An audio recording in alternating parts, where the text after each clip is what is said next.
बऱ्याचशाच ताईंना रोट हवे आहेत, त्यांच्यासाठीच हे रोट बनवलेले आहेत.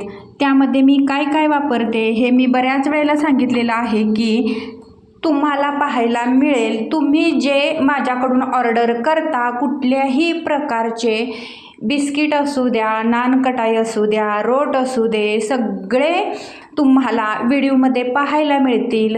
त्यामध्ये मी कशाचा वापर करते हे तुम्हाला लाँग व्हिडिओमध्ये पाहायला मिळेल आणि शॉर्ट व्हिडिओमध्ये मी पॅकिंग केलेलं तुम्हाला पाहायला मिळेल.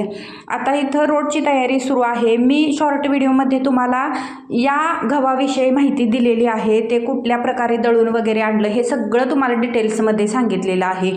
आता हे बघा, अशा पद्धतीनं त्याचा रवा पाडून आणावा लागतो गिरणीतून. हे ठराविक गिरणवाल्यालाच माहिती असतं, बाकी कुणालाही माहिती नाही किंवा आपणही हे दळू शकत नाही. कुठल्या नंबरची चाळण वगैरे वापरायची हे काहीसुद्धा माहिती नाही.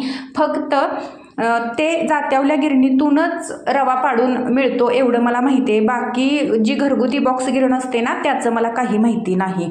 आता सुरुवातीला ते पीठ सगळं चाळून घेतलं. वरचा जो रवा शिल्लक होता त्यातला जो कोंडा होता तो पाकडून काढायचा आहे आणि तो रवा परत यामध्ये मिक्स करायचा आहे. यामध्ये भरपूर असं ड्रायफ्रूट घालायचे आहेत सगळ्या प्रकारचे. त्यानंतर सुंठ आणि खारीक पावडरसुद्धा घालून घेतली. आता या ड्रायफ्रूटमध्ये मी वेलची, जायफळ आणि बडीशेप घातलेली आहे. ड्रायफ्रूट पूर्ण शेंगदाण्याच्या कुटासारखं केलेलं आहे, मोठा अजिबात ठेवलेलं नाही. त्यानंतर गुळामध्ये थोडंसं पाणी घातलं आणि गुळाचं पाणी करून हे यामध्ये असं घालायचं आहे.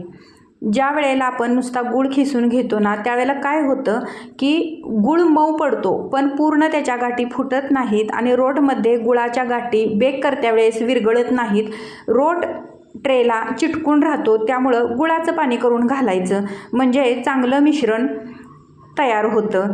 आता यामध्ये आपल्याला खवा घालून घ्यायचा आहे. आपण खवा रोट बनवणार आहे, त्यामुळं खवा घालून घ्यायचा आहे. दुधामध्ये हा खवा मिक्स करून घेतला आणि तो यामध्ये घातला, कारण दुधामध्ये मिक्स केल्यानंतर सगळ्या पिठामध्ये खवा चांगला मिक्स होतो. आता बऱ्याचशाच ताईंनी माझ्याकडून ऑर्डर घेतलेली आहे ना, त्या सगळ्या ताईंना ऑर्डर पोचलेली आहे आणि एकच ताई अशा आहेत की त्यांनी सुरुवातीला ऑर्डर मला दिलेली आहे. पहिली ऑर्डर गेली, दुसरी ऑर्डर गेली आणि दुसऱ्या ऑर्डरीच्या वेळेला त्यांची ऑर्डर टाकलेली आहे. कारण पहिल्या वेळेला त्यांच्या ॲड्रेसमध्ये खूप प्रॉब्लेम होता, त्यामुळं दुसऱ्यांदा त्यांची मी ऑर्डर टाकली आणि असं झालेलं आहे की नाशिकपर्यंत ऑर्डर गेलेली आहे. पुण्यात, पिंपरी चिंचवड वगैरे मुंबईमध्ये सगळीकडे ऑर्डरी गेलेली आहेत आणि त्या ताई पुण्यामध्ये असूनच त्यांना ऑर्डर गेलेली नाही. मग त्यांचा मला रात्री मेसेज आला की ताई अजून किती दिवस लागतील, माझं पार्सल आलं नाही. त्या पुण्यामध्ये असून त्यांना पार्सल गेलेलं नाही.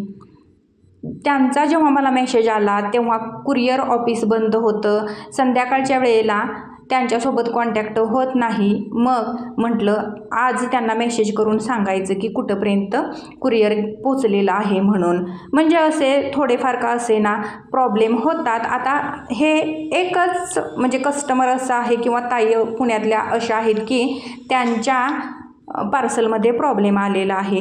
बाकी सगळ्यांना व्यवस्थित पार्सल पोचलेले आहेत आणि कुठल्याही ताईंना मी म्हटलं नव्हतं की मला रिप्लाय द्या म्हणजे बिस्किटं कशी आहेत म्हणून. तर न सांगता सगळ्या ताई खुश आहेत. बिस्किट खूप टेस्टी आहेत, बिस्किटं चांगली आहेत. बिस्किटं थोडीफार का असे ना क्रॅक गेलेली आहेत, कारण शेवटी ते एकदम क्रिस्पी असतं. त्यामुळं काय होतं, किती जरी चांगलं पॅकिंग केलं ना तरी बिस्किट ही फुटतातच. पण तरीही कुठल्याही ताईंनी तक्रार केलेली नाही. सगळ्या ताईंनी स्वतःहून मला मेसेज केलेले आहेत की ताई खूप छान टेस्टी बिस्किट आहेत आणि आम्हाला आवडलीत सुद्धा.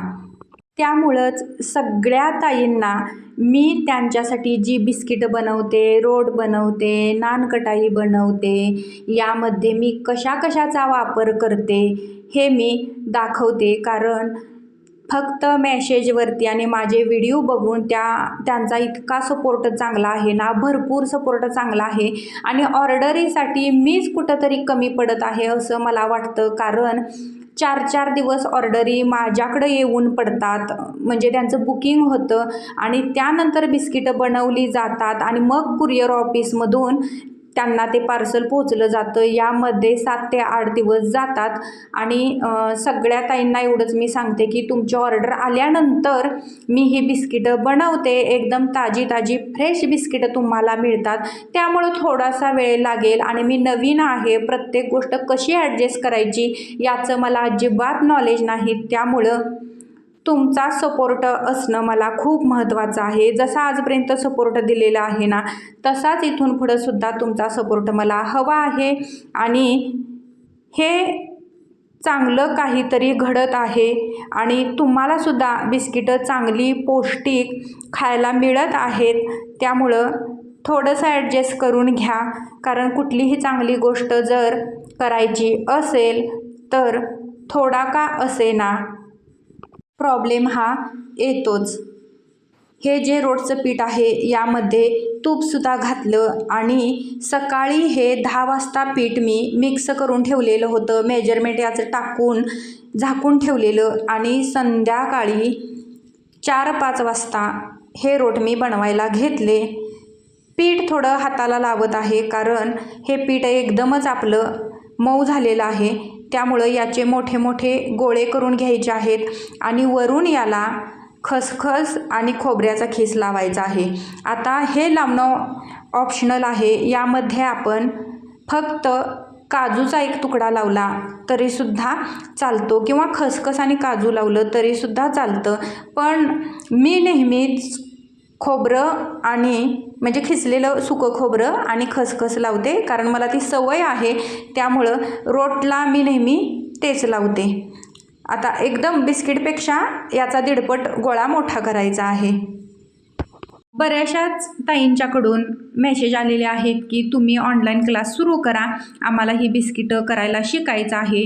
पण मला असं वाटतं की ते माझ्याकडून होणार नाही, कारण ऑनलाईन क्लास घ्यायला कमीत कमी 1.5-2 तास तरी द्यावे लागतील आणि त्याच्यासाठी सेटअप खूप लावायला पाहिजे आणि ते माझ्याकडून होणार नाही.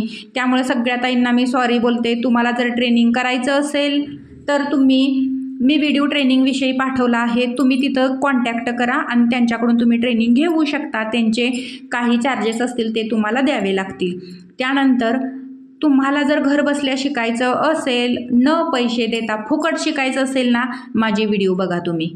ज्या व्हिडिओमध्ये मी मजुरीची बिस्किटं केलेली आहेत ना, त्याचं मी मेजरमेंट अगदी व्यवस्थित आणि परफेक्ट सांगितलेलं आहे. ते पाहून तुम्ही अगदी व्यवस्थित बिस्किटं बनवू शकता. कमेंट बॉक्समध्ये बघा किती तर ताईंचे मेसेज आलेले आहेत. कालच्या व्हिडिओमध्ये सुद्धा एका ताईंचा मेसेज आलेला आहे की ताई मी OTGमध्ये बिस्किट बनवली, खूप छान तयार झालेली आहेत म्हणून.